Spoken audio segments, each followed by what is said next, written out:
আজকে না একটু বটল আর্ট করব। তার জন্য দেখো ঘরেই আমার পড়েছিল এরকম দুটো কাচের বোতল, তো তার মধ্যে একটা আমি বার করে নিলাম আর কি আজকে যে কাজটা করব।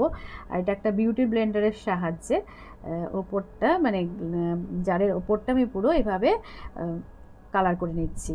আর এটা না অ্যাকচুয়ালি স্পঞ্জের সাহায্যে করলে খুব ভালো হয়। আমার যেহেতু স্পঞ্জের টুকরো ছিল না, ওই বিউটি ব্লেন্ডার ছিল, ওটা স্পঞ্জ টাইপেরই, সেই কারণে কাজ চালিয়ে দিলাম। বেশ সুন্দর দেখো একটা টেক্সচার এসে গেছে। এই স্পঞ্জের সাহায্যে করলে এরকম একটা সুন্দর টেক্সচার পাওয়া যায়, এই আর কি। তুলির সাহায্যে করলে সেটা কিন্তু হতো না। তো আজকে ভাবলাম যে এই কাজটাই করি।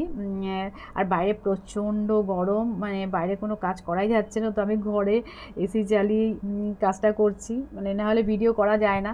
আর বাইরে এত গরম না, মানে বসে যে কিছু করব বাইরে সেটা একদমই করা যাচ্ছে না। তো যাই হোক, ভাবলাম যে ঘরে বসে আজকে এই কাজটাই করি, দেখতেও মানে ভালো লাগবে। আর অ্যাকচুয়ালি কী হয় না, এগুলো ঘর সাজানোর জিনিস তো, ছোটো ছোটো জিনিস, আর সবথেকে দেখো বড় কথা সব ফেলে দেওয়া জিনিস। আমি বেশিরভাগই এই ধরনের কাজ করতেই ভালোবাসি আর কি, যে ঘরে পড়ে থাকা বা ফেলে দেওয়া জিনিসগুলো যদি রিউজ করতে পারি আমরা, তা সেটা সবথেকে একটা কি বলবো ভালো লাগার জায়গা। আর এই দেখো এগুলো জিনিস কিনতে গেলে তো প্রচুর দাম বাইরে, যে ফ্লাওয়ার ভাস বলো, যাই বলো, ডেকোর পিস বলো, তো সেটা যদি ঘরেই আমরা ফেলে দেওয়া জিনিস দিয়ে তৈরি করে নিতে পারি তাহলে কত ভালো হয় বলো তো।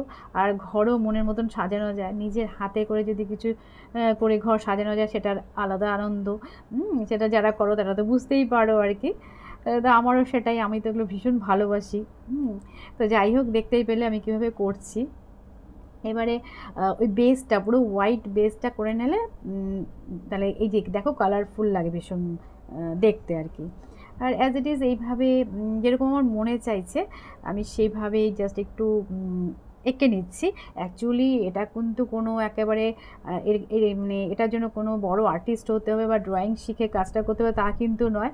আমিও কিন্তু কোনোদিনও ড্রয়িং শিখিনি, কিন্তু এই যে এরকম টুকিটাকি বেসিক জিনিসগুলো মোটামুটি পারা যায় আর কি, মানে ড্রয়িং জানা না থাকলেও। এই জন্য আর কি বললাম যে এইগুলো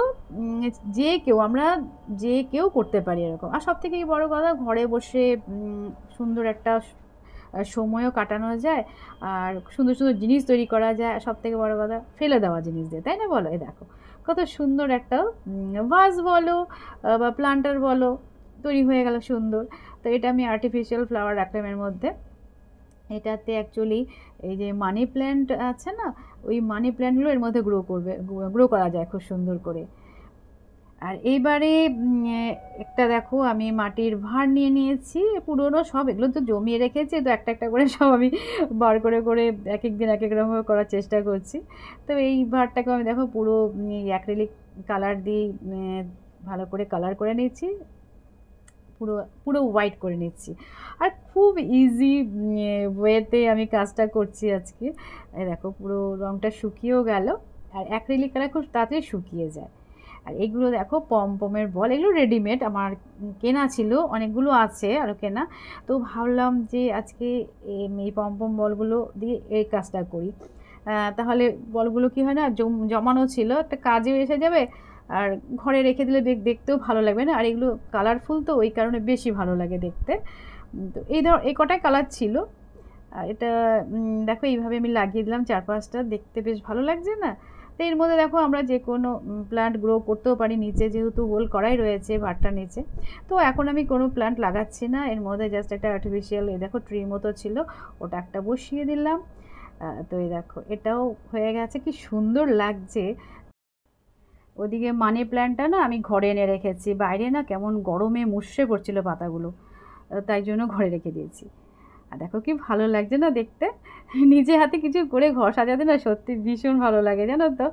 আর ভীষণ কালারফুল লাগছে এই জায়গাটা। তো আমি আপাতত টিভির এই কর্নারটাতে রেখে দিলাম, হোয়াইটের মধ্যে না বেশি ভালো লাগছে, কালারফুল হয়েছে বেশ ভাসটা। এর মধ্যে মানি প্ল্যান্টও আমি গ্রো করতে পারবো, যেহেতু কাচের বোতল তো, জল দিয়ে মানি প্ল্যান্ট দিয়ে দিলে সুন্দর গ্রো হবে। তো চলো আজকের মতন এটুকুই, আবার দেখা হচ্ছে নতুন কোনো ব্লগে।